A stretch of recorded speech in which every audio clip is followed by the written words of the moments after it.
começa tratando de algumas imperfeições que os principiantes têm acerca do hábito da soberba, a soberba espiritual. Lembrando que falávamos no mês passado, usado no coração de Maria, a alma que vai crescendo acha que não tem defeitos e pensa que o que está fazendo é perfeito para a nossa vida. Ensina São João da Cruz, nesta prosperidade, ou seja, nesse crescimento interior, sentem-se estes principiantes tão fervorosos e diligentes nas coisas espirituais e exercícios devotos que, embora as coisas santas de si humilhem, devido à imperfeição deles, muitas vezes lhes nasce certo ramo de soberba oculta, de onde vem a ter alguma satisfação suas obras e de si mesmo. O que São João da Cruz nos ensina já nessa parágrafo? Nos ensina que as coisas de Deus, a vida de oração, a vida de piedade, nos humilha. Porque quanto mais próximos de nosso Senhor, mais conhecemos a nós mesmos, mais conhecemos as nossas faltas, mais conhecemos as nossas faltas de generosidade e até pecado. Quanto mais próximos de nosso Senhor, veja os santos.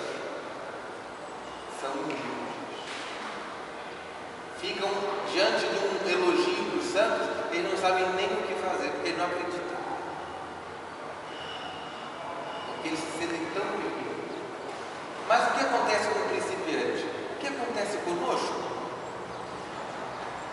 Vamos afervorando o nosso coração nas coisas espirituais, em vez de nos humilharmos, vamos nos inchando. Vamos achando que somos, que temos, que rezamos, porque estamos perto de Deus, porque fazemos tantas coisas. Essa soberba oculta, de onde vem ter alguma satisfação de suas obras, o que faz ficar satisfeito com o que fez. Eu fiz isso, eu fiz tal coisa, eu fiz tal outra. Ou satisfeito consigo mesmo. Eu estou indo à igreja, quantas pessoas não estão? Eu estou rezando, quantas pessoas não estão? Eu estou jejuando, quantas pessoas não estão? Etc. Nasce-lhes também certa vontade algo vã, ou seja, sem sentido, e às vezes muito vã, de falar sobre assuntos espirituais diante de outras pessoas, e ainda, às vezes, de ensiná-los mais do que aprender. O principiante adora falar das coisas de Deus para ensinar os outros, porque ele sabe, ele acha que sabe, e não para aprender. Quem vai crescendo no amor de Deus, mais quer aprender do que ensinar, mais quer estar com o nosso Senhor e aprender o que a Santa Igreja ensina, o que os santos ensinaram, etc., do que querer ensinar. Condenam em seu coração a outros quando não os veem com o modo de devoção que eles queriam e chegam até a dizer claramente: no coração, fulano não é igual, não está fazendo isso, não está fazendo aquilo. Condenam. E às vezes falam. Tornam-se semelhantes ao fariseu e, louvando a Deus, se gabava das obras que fazia, enquanto desprezava o público. A estes mesmos principiantes, notem o que São João da Cruz vai ensinar. A estes mesmos principiantes, frequentemente o demônio aumenta o fervor e desejo de fazer estas e outras obras, para que juntamente lhes vá crescendo a soberba e a presunção. Notem, o demônio coloca fervor. Para quê?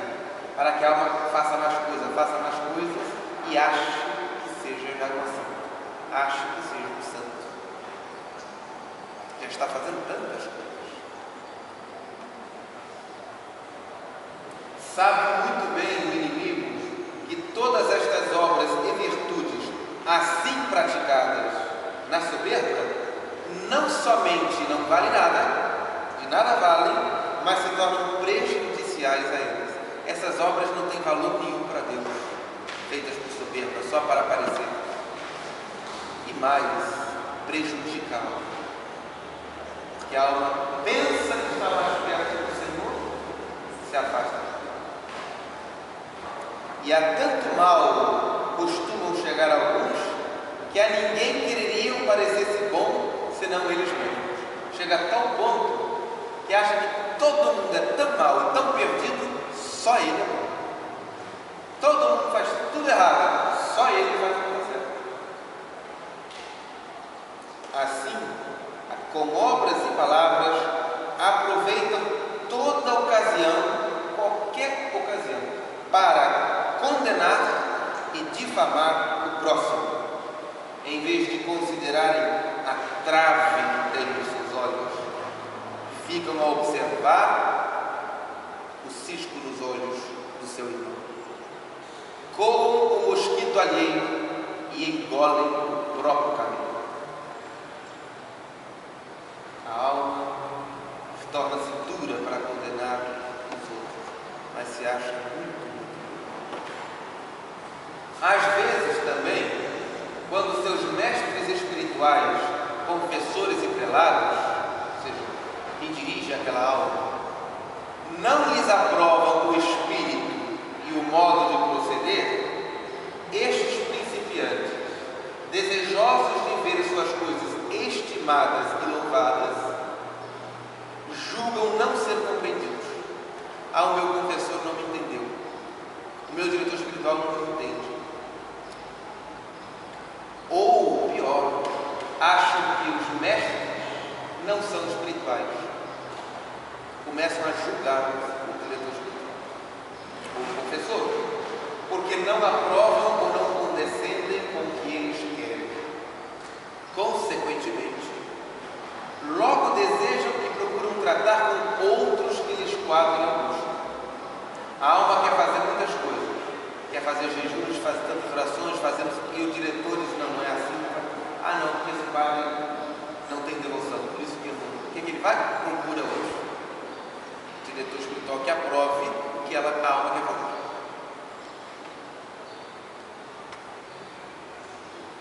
Fogem como da morte aqueles que os desfazem a fim de os pôr em caminho seguro. Não quer um padre, um confessor que chame a atenção, que é só o que passa a mão na cabeça.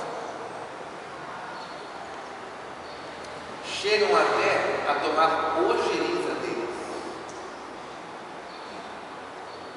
Com grande presunção, ou seja, esse sentimento de autoconsciência, costumam propor muito e fazer pouco.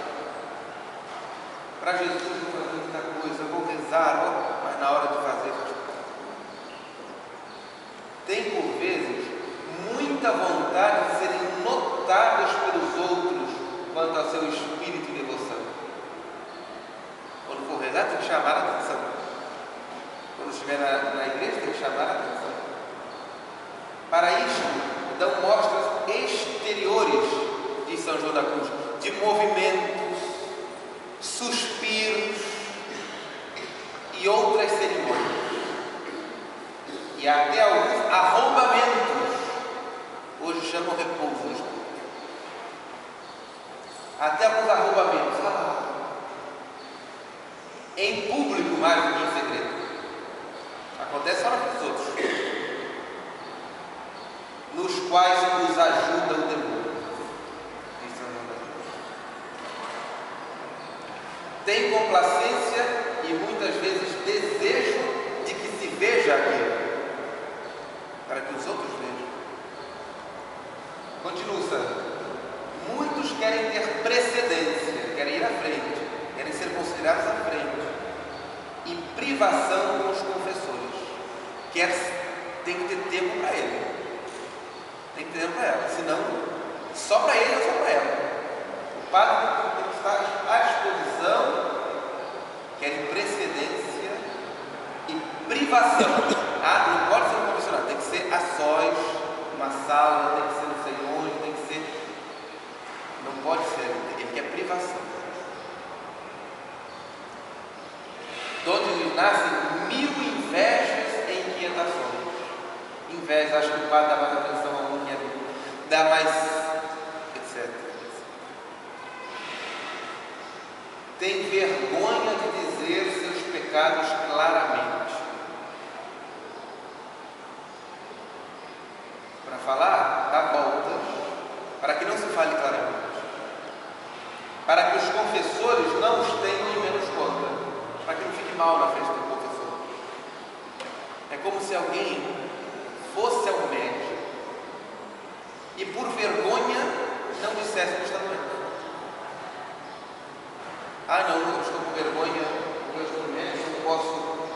Não. Aí está com uma dor terrível aqui na região dos rins, está uma ferida, mas com vergonha mostrar a ferida, não, está doendo aqui no braço. Nunca vai ser verdade. Na vida espiritual mesmo.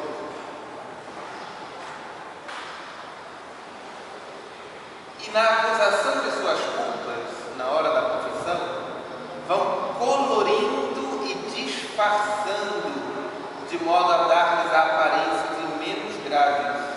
E isto, na verdade, é mais excusado do que acusado. Vai colorindo e disfarçando, para não falar o que tem que ser falado. Às vezes buscam outro confessor, para ele dizerem as culpas mais graves. O meu confessor, eu confesso essas coisas, mas se acontece uma coisa mais grave, aí eu procuro um outro que não me conheça. E aí meu confessor vai pensar que eu sou Santa Teresa de Jesus, ou Santo Padre Pio, porque eu vou confessar as distrações que eu tive na missa. Se o pecado é novo, eu vou para outro padre que nem me conhece.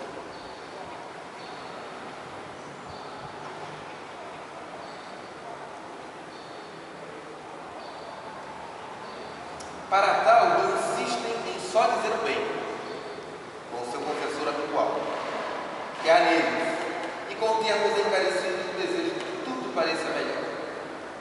No entanto, fora muito mais humilde, como diremos, não encarecer e ter antes vontade de que nem o confessor nem pessoa alguma estivessem em boa conta.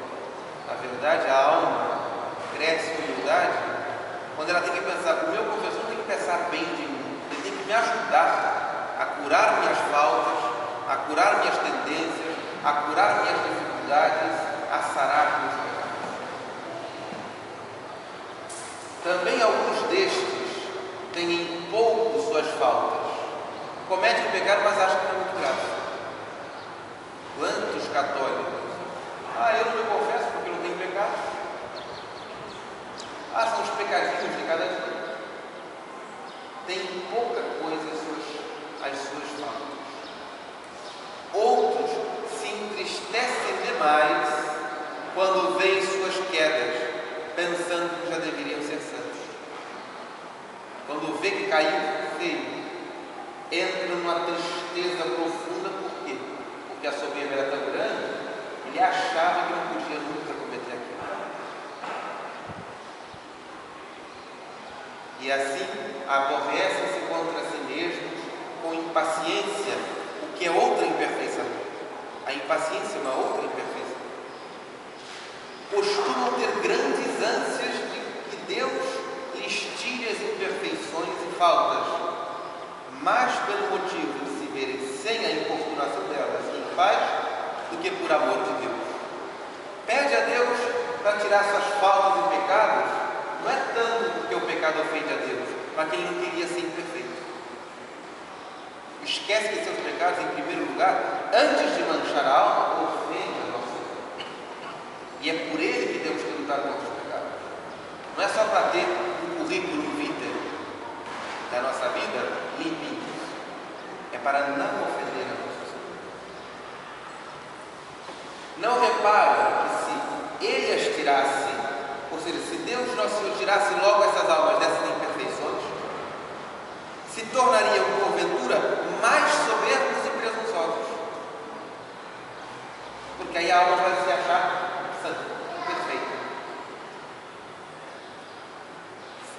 São inimigos de louvar os outros e muito amigos de que os outros louvam, pretendendo por vezes alcançar esses ouvintes. Não fala bem nos outros, mas quer que fale bem deles. E aí vai dando indiretas sobre a sua vida, etc. Para que, nossa, que bem que você fez, nossa, que bom, para que joguemos o centro. Destas imperfeições, alguns chegam a cair em muitas outras com grande intensidade e a proceder muito mal. Outros, porém, não chegam a tanto. Alguns têm mais e alguns menos. Ainda há outros que têm somente primeiros movimentos ou pouco mais. Todos nós somos principiantes. Deste estado de principiantes, a cristã ajuda a Deus. Será uns mais, outros menos. Todavia, muito poucos entre estes principiantes são os que, no tempo dos seus fervores, não caem nesses defeitos. Ao contrário, as almas que nesses princípios caminham com perfeição, ou seja, os santos, mesmo quando estão nesse caminho inicial, procedem de modo muito diverso e com outra têmpera de espírito, que já começa aceitando a humilhação de ver suas faltas, aceitando a humilhação de falar claramente na confissão e na direção espiritual que está acontecendo, etc.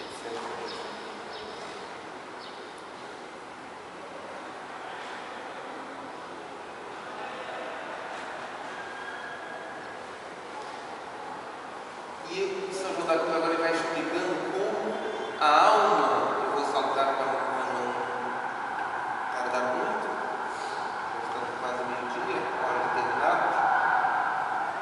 Ele vai explicando como a alma que cresce realmente deixa-se levar nesses momentos. Estas almas, as almas que correspondem bem a Deus nosso Senhor, com muita tranquilidade e humildade, têm grande desejo de serem ensinadas por qualquer pessoa que lhes possa causar proveito. Ao contrário da sabedoria espiritual, que é ensinar todo mundo, a humildade espiritual quer aprender sobre tudo. Pode ser um grande teólogo, mas se for um homem de fé, ele vai querer aprender com aquela senhora analfabeta da piedade daquela mulher. Da piedade. E hoje faltam muitos teólogos. Muito ao contrário, os primeiros que falamos acima querem ensinar tudo. E até quando parece que alguém lhes ensina, eles mesmos lhes tomam a palavra da boca como quem já o sabe muito bem. Os que vão com humildade estão muito longe do desejo de serem mestres de alguém. Queremos aprender. Isso que nós devemos fazer. Estão sempre prontos para caminhar ou mudar de caminho se percebe que a vida não está sendo o que Deus quer dela. Jamais pensam em acertar por si mesmos em coisa alguma. E ao ver o próximo louvado, alegram-se. E todo o seu pesar não é o que mais faz sentir este coração que ama a Deus.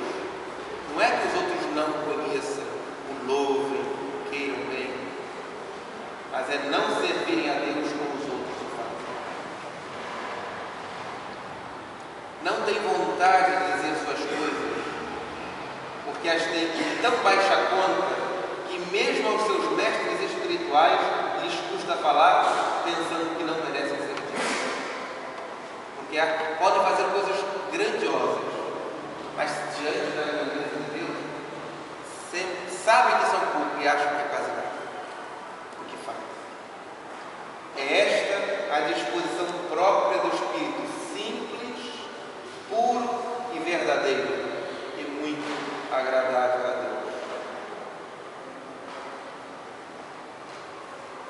Como permanece nessas almas humildes o Espírito da sabedoria de Deus, logo as move e inclina a guardar escondidos os seus tesouros no íntimo e a lançar fora seus vasos. Porque aos humildes o Senhor dá, juntamente com esta graça, assim como a nega aos outros.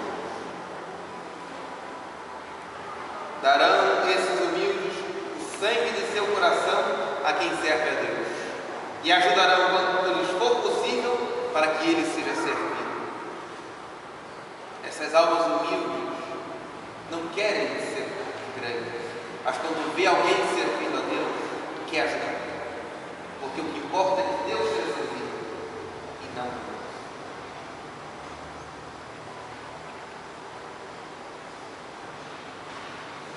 Termina São João da Cruz dizendo que almas, porém, que no princípio caminham com esta maneira de perfeição, existem em pequeno número. E muito poucas são as que não caem nos defeitos contrários, como os que comentávamos. Por este motivo, porque são poucos os que conseguem fazer isso, o que Deus faz com os outros, se quer que cresça? Deus põe na noite escura, como depois diremos, aqueles que quer purificar de todas essas imperfeições e levar adiante. A noite escura que é da purificação. Para purificar essa soberba espiritual que muitas vezes a alma não consegue vencer. Vamos terminar com a bênção do Santíssimo. E vamos rezar nessa novena da Imaculada Conceição, a coroa, uma novena propagada por São José de Calazans, a novena da Imaculada Conceição coroada de 12 estrelas, rezando 12 Ave Marias em honra da Imaculada Conceição, preparando-nos para esta grande festa, que não nos esqueçamos, é uma festa de preceito, ainda que caia no meio de semana. Faltar esta missa é pecado mortal. Não faltar esta missa, que vai cair na próxima quinta-feira, dia 8 de